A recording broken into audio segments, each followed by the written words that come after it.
Le grand écrivain est comme la graine qui nourrit les autres de ce qui la nourrit d'abord elle-même. Je me réjouis pour toi de cette rencontre avec Elstir.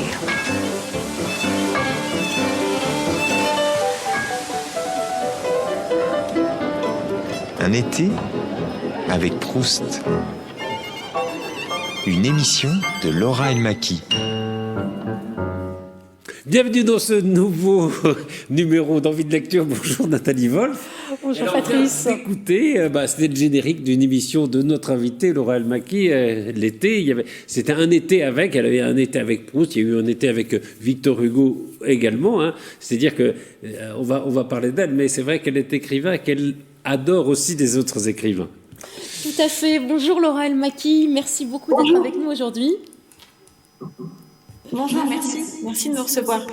Oui, et ce petit extra, une façon de vous présenter, voilà, de parler de votre passion des écrivains, comme vient de le dire Patrice. Vous êtes donc écrivain vous-même, auteur d'un certain nombre de biographies, H.G. Wells, Thoreau également, ou encore la belle biographie consacrée aux sœurs Brontë. Vous enseignez à Sciences Po, dans le cadre de séminaires d'écriture, et vous êtes également traductrice. On va y revenir tout à l'heure. Mais alors, Laura, avant de parler de votre dernier livre, Les Incomprises, un mot sur ce genre particulier qui est la biographie. On n'écrit pas une biographie comme on écrit un roman. Il y a un important travail de recherche préalable qui est nécessaire. Alors, Laura Elmaki, racontez-nous ce qui vous anime dans ce type d'écriture.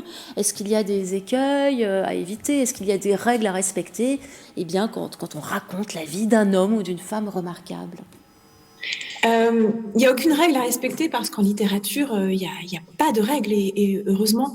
En revanche, moi, ce qui m'intéresse, c'est ce qui résiste à la vie.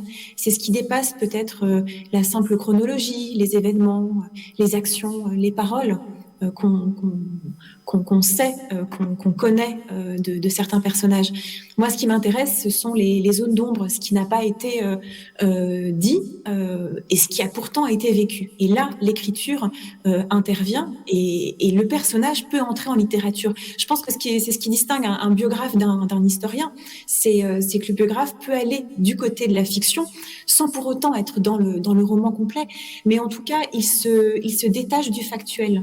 Et il essaye d'inventer une manière de raconter cette vie, et c'est ce qui m'intéresse vraiment dans ce genre, et je le vois tous les jours quand je vais en librairie, et elles sont ouvertes, et c'est tant mieux. Il y a de plus en plus de livres sur ce genre qui est multiple. Il y a 1000 manières de raconter la vie des autres, et je pense que c'est un genre vraiment inépuisable. La vie des autres, voilà, c'est un beau titre. Alors, s'agissant des Incomprises, on pourrait parler plus de portraits que de biographie proprement dit. Il y a 11 femmes que vous avez choisies, puis 11 extraits également de leurs écrits. C'est un livre que vous avez écrit avec Pierre Grillet, qui est auteur de chansons notamment. Il a écrit pour Bachung, il a écrit pour Vanessa Paradis, entre autres. Et c'est illustré, alors là on ne s'attendait pas à ça, enfin moi je ne m'attendais pas, par Atik Rahimi, qu'on connaît comme écrivain, puisqu'il était le prix Goncourt de 2008 pour Sangoué Sabour, Pierre de Patience. Donc c'est quelqu'un qui a tous les talents. Hein. Comment vous avez procédé à trois comme ça? Comment est venue l'idée de travailler tous les trois ensemble? Au départ, l'idée a été de travailler avec Pierre, parce que Pierre a eu cette idée de portrait de femme. Il voulait d'abord le porter sur scène. Et puis bon, la pandémie est arrivée et on s'est retrouvés tous un peu chez nous.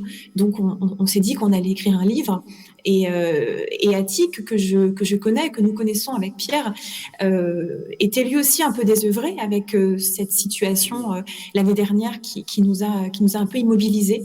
Et il nous a proposé, on lui a proposé de s'associer au projet. Et Atik est un grand écrivain, mais aussi un grand artiste.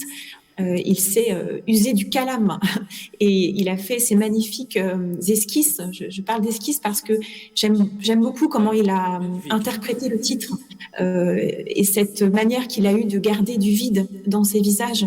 Ça traduit exactement, je pense, ce qu'on a voulu faire avec Pierre, c'est-à-dire essayer de débaucher des femmes qui resteront de toute façon un mystère, qui résistent à la compréhension. Oui. Et justement, ces héroïnes, Laura, on les découvre par leur prénom. Pourquoi d'ailleurs Niki et non pas Niki de Saint-Phal ou Françoise et pas Françoise Giroud? C'est une façon peut-être d'entrer dans leur intimité?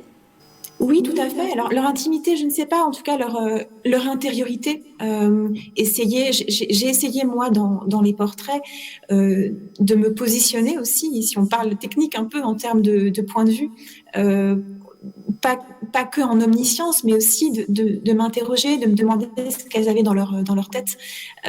Oui, démarrer, commencer par leur prénom, c'est aussi commencer par l'humain, par les émotions, par ce qui fait une vie, mais en tout cas du côté de l'ombre. Vous voyez, ces femmes, elles sont célèbres par leur nom, mais pas par leur prénom. Donc l'idée là, c'était vraiment d'être du côté de leur féminité, de leur intériorité, de savoir ce qu'il se jouait en elles. Alors, ces 11 femmes, justement, on va parler un peu de vos choix. Niki de Saint-Phal côtoie Billie Holiday, qui côtoie elle-même Louise Michel, qui côtoie Françoise Giroud, qui est la voisine de Simone Veil, la philosophe, pas la femme politique, qui précède elle-même Amy Winehouse. Alors, on voit bien le lien, vous dites, elles sont incomprises, mais au fond, la compréhension, on peut se dire, est-ce que c'est pas un peu vaste après tout? Est-ce qu'on n'est pas tous des incompris? Est-ce qu'il n'y aurait pas pu y avoir beaucoup d'autres femmes qui pouvaient entrer dans cette catégorie-là? Alors oui, non seulement des femmes, mais peut-être des hommes. Effectivement, vous avez tout à fait raison de souligner que c'est pas du tout un trait féminin, et je l'espère. En tout cas, tout est parti d'une phrase, d'une intuition qui s'est forgée autour d'une phrase de Marilyn Monroe, qui dit dans ces fragments de journaux intimes qui sont absolument magnifiques et qui sont à lire, et aujourd'hui disponibles heureusement en français, qui dit que voilà, peu importe ce que je dis, comment je l'ai dit, qui je suis, c'est ma vérité, même quand c'est incompris. Et avec cette phrase, on s'est dit, mais c'est intéressant ce combat pour être soi. Et c'est très inattendu de la part de Marilyn Monroe, qui a été, on le sait, très définie par le regard des autres.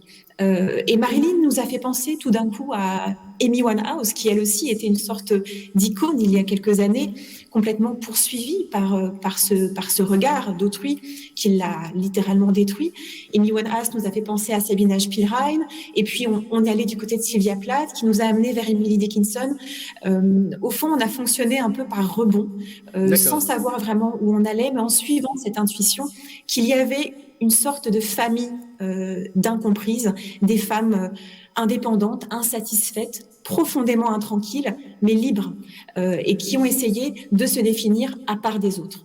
Et ça, c'était quelque chose qui nous a vraiment fascinés. Justement, certaines ont eu des destins tragiques. Vous parlez d'Amy Winehouse ou de Marilyn Monroe.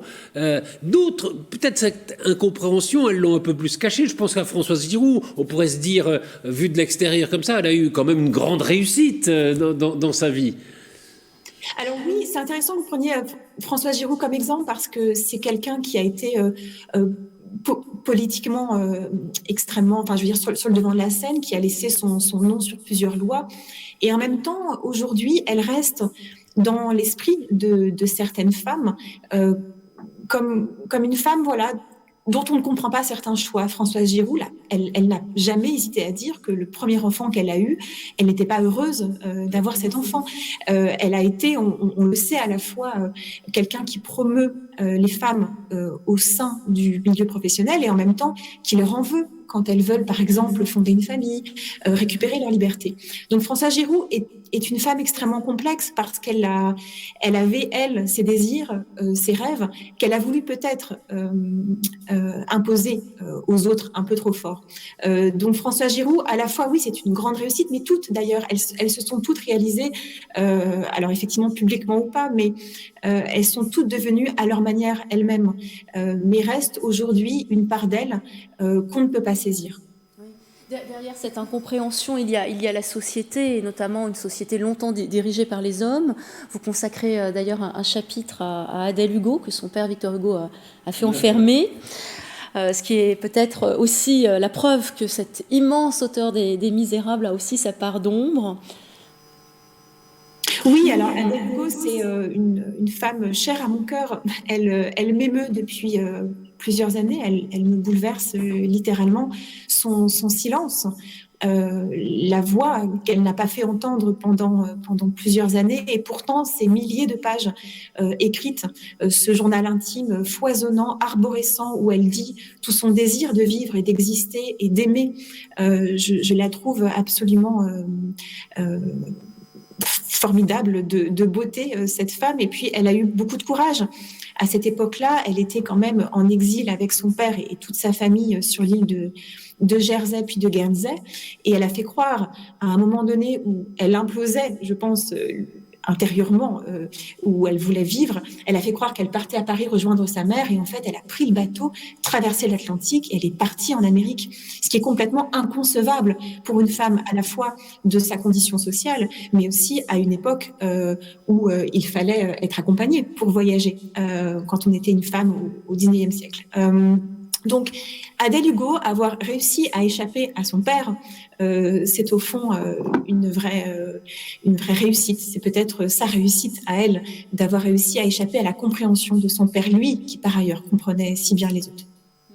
Est-ce que vous diriez que cette incompréhension, ça a un rapport avec, au fond, des sociétés dans lesquelles c'était les hommes qui avaient le pouvoir ? Je ne sais pas, ça dépend des époques. Pour Adèle Hugo, peut-être, parce qu'effectivement, sa mère la comprenait. En tout cas, c'était en train de changer, mais... Pardon ?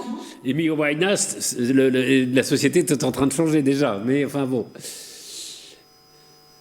Oui, Amy Winehouse, c'est différent. Je pense que c'est hommes et femmes. Quand on voit encore aujourd'hui comment les gens dansent sur ces chansons pourtant désespérées, on danse littéralement sur le mal-être d'Amy Winehouse, sur son chagrin.